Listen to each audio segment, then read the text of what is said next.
Choo-choo. Here comes Choo-choo. Quick, little guy. Come on. Go watch. Quick. Go watch the choo-choo.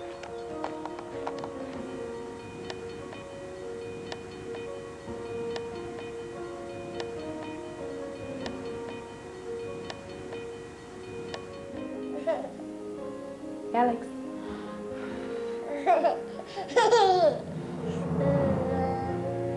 He sees and hears and feels and thinks things that we don't. You are a sensitive person in a very insensitive world.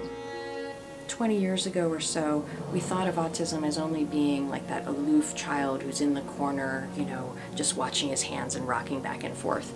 And now we know as a field that about 2/3 of people with an autism spectrum disorder are pretty bright intellectually, so they're at average or above intelligence. Autism is not really a disability, it's just a different wiring in the brain. If you can find their interest, their passion, their motivation, you can often get to some pretty high-level skills. But they need the opportunity, just like anybody else, to muck around, make mistakes, learn from what they did, and try again. And too often, I think we either don't offer those opportunities as a culture, or we only offer it once. And the minute we run into an obstacle, we say, oh, well, that's not going to work. But we wouldn't do that with someone without a disability. We all need several chances to make these things happen. You know, we're trying to be just like everyone else. We want to be just like everyone else. You know, we don't let autism stop us from functioning in life. It's who you are, but it's not what you are.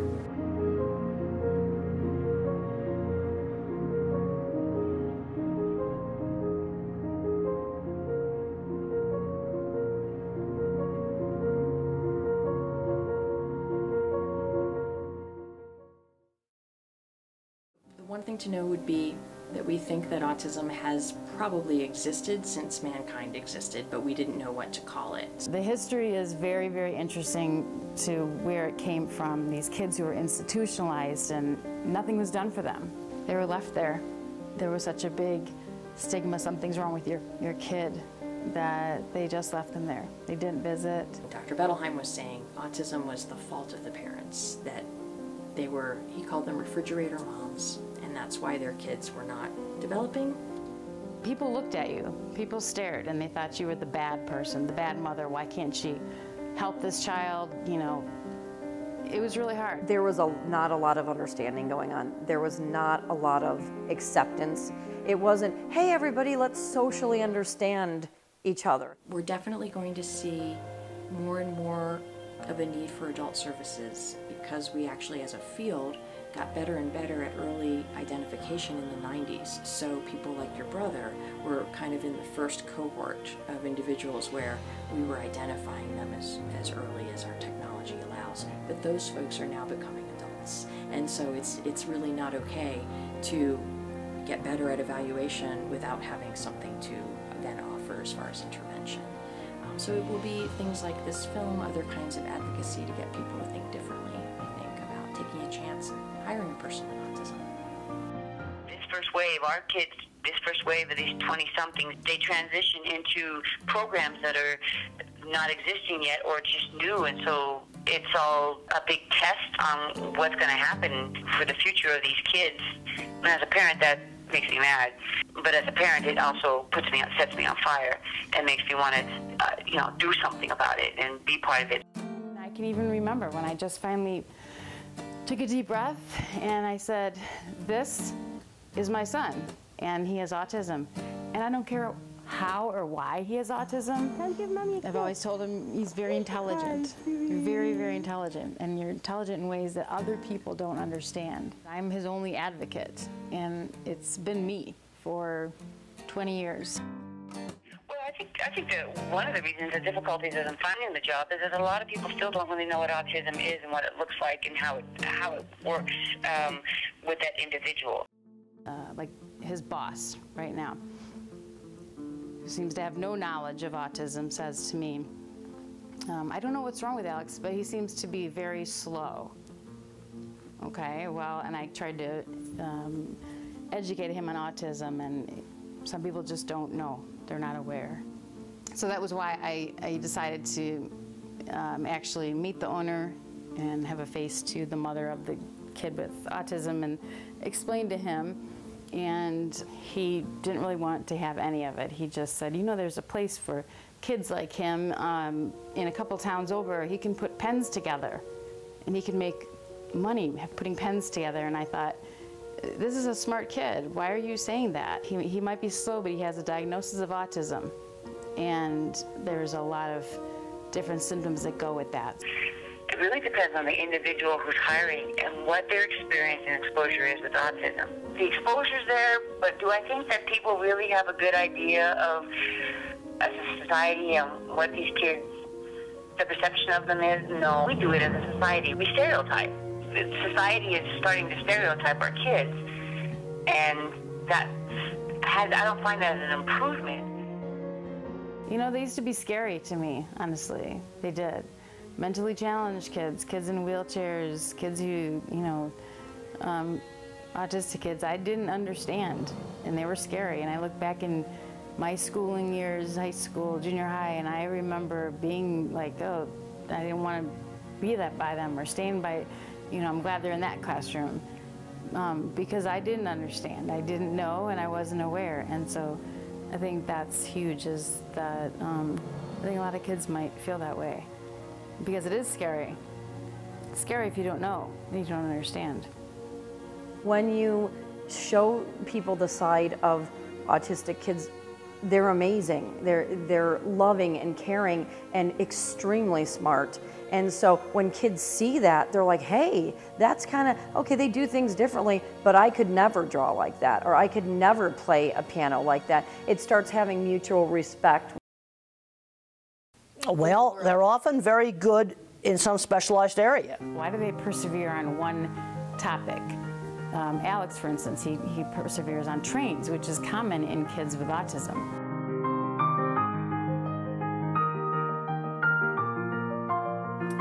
There's never a time, I mean, aside from when he was an infant, that he wasn't watching a train. He spent a lot of time at his grandparents' house. The train was right in the backyard, and he would stand there, and he knew when the train was coming. Even at 3 years old, he knew that it was time to run downstairs, or it was time to run to the upstairs bedroom window and watch the train.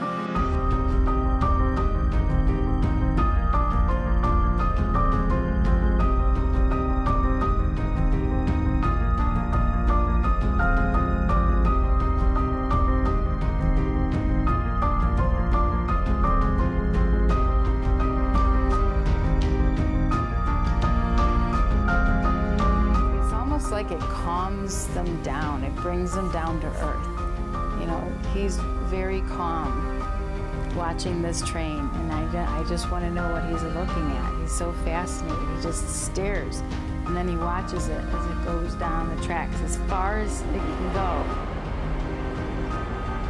Bye-bye! There should be more jobs. They shouldn't have to be told to go put pens together. It should be okay for maybe to be a junior conductor, I don't know, follow the conductor around and clean on the trains. You see, that's something that uses the strengths. We've got to start getting creative about the jobs we pick out. Society could help, and I think that is something that needs to be accepted more. These are our people. Most parents that I know would say that what they want for their son or daughter is that they are accepted and they have a sense of community, that they are able to have some meaningful work and have relationships with people that really value them. And I think, especially as the parents get older and they see their sons and daughters becoming adults, if that sense of community and acceptance isn't there, it's really hurtful, and I think it's something that parents worry an awful lot about, because they are often concerned if someone isn't there to advocate, what will happen to their son or daughter. So the more we can change society's viewpoint of people with autism to recognize more of a different path than a path that is less than, I think the more connected those families can feel. Where is he going? What's going to happen to him? So that is a valid and very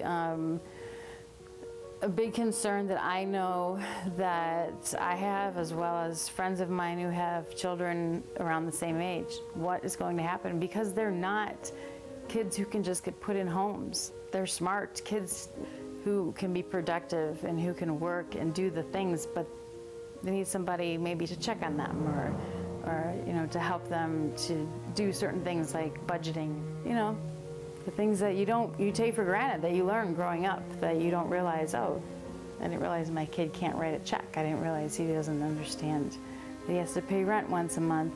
And there needs to be more of that, and we need to take care of the young adults and know that in the future there's some place for them to go. And they're not going to be one of the homeless people you see who are sitting out asking for money. And it's hard to think of as a mother. Let's fix things one successful job at a time at the local level.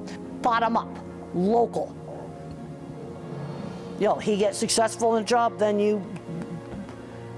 we're getting too generalized, too top down. This is the first wave of kids affected, and there's going to be an estimate of 200,000 over the next 5 years going into the workforce with special needs. They're going to be, one, contributing members of society versus a burden on society with SSI and Medicaid and so forth. And then, of course, you know, as a parent, we want to see the very best for our kids, get them to the highest level that they can.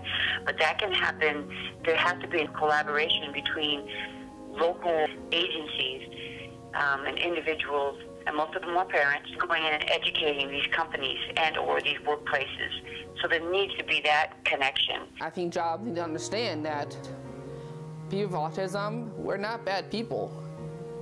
Our brains are just wired differently. The major thing I want people to realize is give our kids a chance and see them as unique individuals. They have a lot to give to the world. It's like families, you know. Nobody asked your mom if she wanted to have a child with autism. You just do, and you figure out how to make them part of your family because you love them. You know, you just have to go out there and get it and have a tremendous support and really make a difference for those people that you work with and come in contact with. Just the nicest, sweetest kids that you'll ever meet in your entire life, and they just take the time to talk to them, man, they'll love you. You know, just treat them like you would treat anybody else. Once you get to know a person with autism, they're just like any other person. There's going to be things you like about them, things you don't love about them, but they're usually pretty darn interesting. A lot of what Alex has is a gift. I might cry.